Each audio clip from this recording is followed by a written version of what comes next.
Today we're test driving the all-new Nissan Sentra, and we're going to do a fuel economy test to see how well it performs. So as you can see right now, we have a full tank of gas, and our trip meter has been reset to 0, so we'll see how far we can get on either a half tank of gas or on this full tank of gas, depending on how much driving we get done. Our fuel range is 641 kilometers before we hit completely empty, and our test model is equipped with a CVT transmission. The Sentra itself gets around 130 horsepower and 128 pound-feet of torque out of a 4-cylinder engine. So let's test it for the week and see how many kilometers we do. And we'll hit the pump after that and see how much it costs to fill up a full tank of gas. So stay tuned.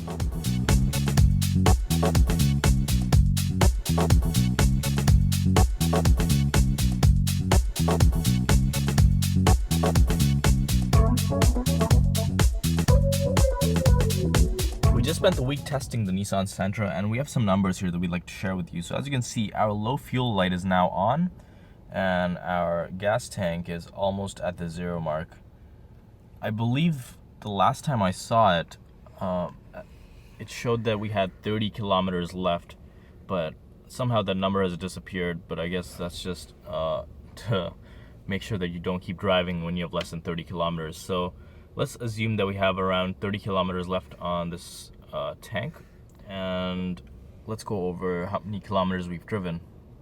So as you can see, we've driven 546 kilometers on this tank of gas so far, and we have a potential of 30 kilometers left on the tank. So that should give us around 576 kilometers to the tank.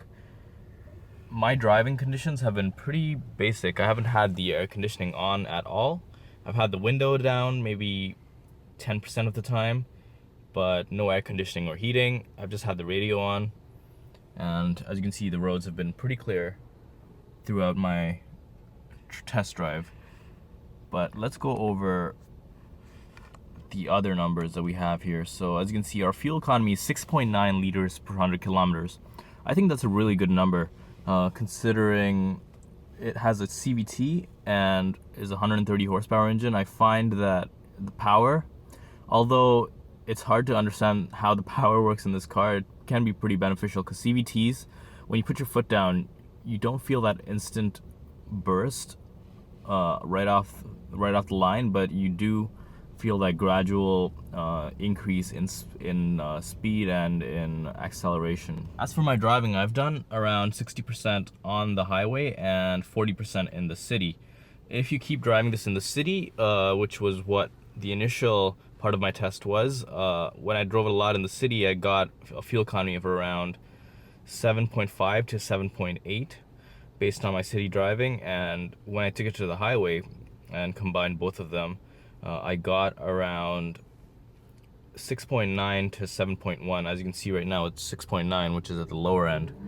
If I keep driving within the city more, then I can see that number go up slightly, but not too much. So what we'll do right now is we'll take it to the pump and we'll see how much it costs to fill up a tank of gas. So as you can see, we will be filling up almost a full tank of gas. So let's hit the pump and see how much that costs.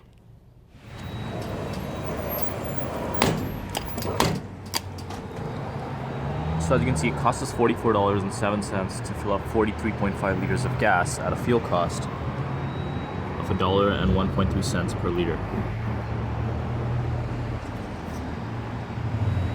So as you just saw, I filled up for $44.07. Now, if I take that $44 and divide it by the distance that I've driven, that'll give me a cost per kilometer.